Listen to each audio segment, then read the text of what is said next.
Salut les amis, bienvenue sur la chaîne YouTube du garage Zitoun. Donc au menu aujourd'hui, remplacement d'un turbo sur une Citroën C4. Bon, là je vais vous parler de ce que j'ai fait pour le démonter. Puis je vais vous expliquer vite fait et rapidement, mais de manière synthétique, quel est le rôle du turbo. Donc le rôle du turbo, son rôle, c'est de récupérer les gaz d'échappement pour les réinjecter dans l'admission, ce qui permet d'avoir plus de vitesse, puisqu'en fait on multiplie les cycles. Quand est-ce qu'on sait qu'on doit changer un turbo?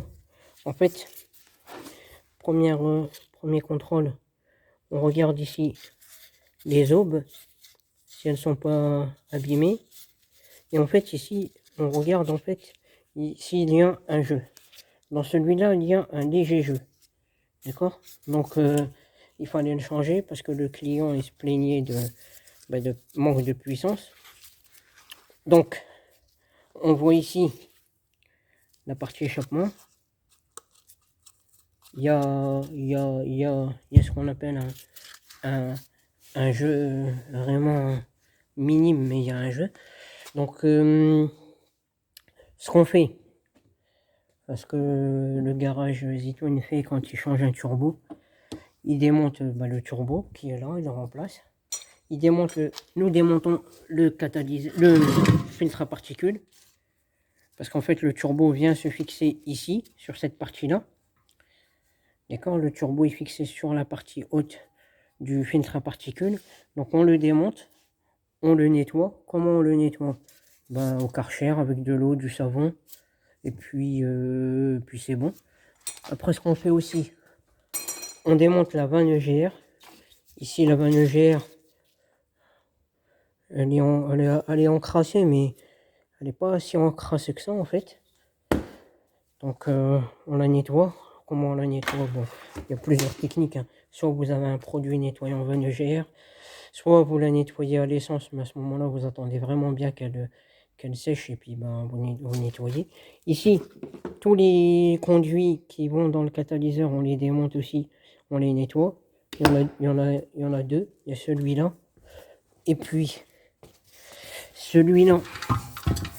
Il est encore dessus, mais bon, ça n'empêche pas qu'on puisse le souffler à la soufflette pour le déboucher s'il sera bouché. Là, le filtre à particules, on le lave avec de l'eau, une partie eau savonneuse, une partie eau classique, et on le laisse bien sécher. Ici, on a le conduit de retour d'admission, pareil, on nettoie à l'essence ou à l'eau et on laisse bien sécher avant de remonter le tout. Après, on a démonté le boîtier de filtre à air. Pareil, on va nettoyer, on va souffler, on va contrôler l'étanchéité du boîtier. On va contrôler l'étanchéité du boîtier, on va nettoyer. Vous voyez, là il est un peu... D'ailleurs, il faudrait peut-être...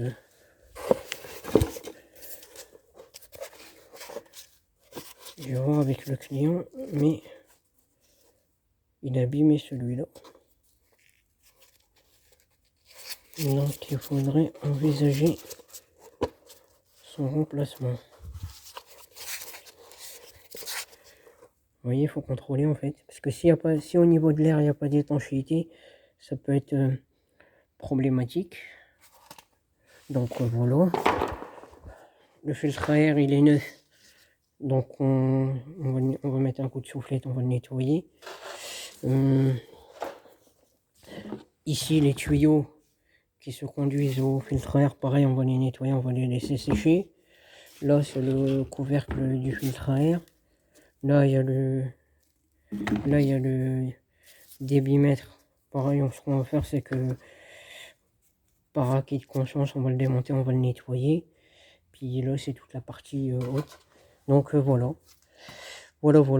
Une fois que vous avez fait tout ça, vous contrôlez, vous voyez bien que c'est une voiture propre, donc elle est bien entretenue par son propriétaire. Là, il y a eu un souci au niveau du turbo, mais ça c'est parce qu'il a eu il a eu quelques kilomètres de plus par rapport à la vidange. Donc faites bien vos entretiens en temps et en heure. Donc ça c'est le retour d'huile. En dessous vous avez la crépine aussi. Lorsque vous changez un turbo qui est vraiment abîmé, vous devez changer ou nettoyer la crépine. Mais là le turbo il n'est pas aussi abîmé que ça en fait. C'est juste une histoire de, de vidange, de décalage de vidange qui a causé en fait le début de ces tracas. Donc là ce qu'on fait c'est que on nettoie tout, on laisse tout sécher et on remonte et c'est reparti pour une deuxième vie.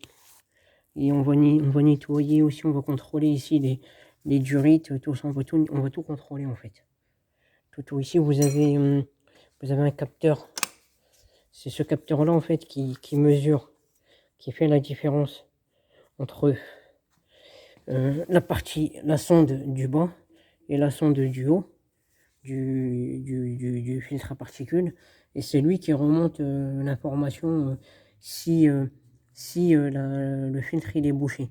Donc du coup, comment on nettoie tout ça? On nettoie ça également aussi, et puis après il n'y a plus qu'à laisser sécher puis à remonter.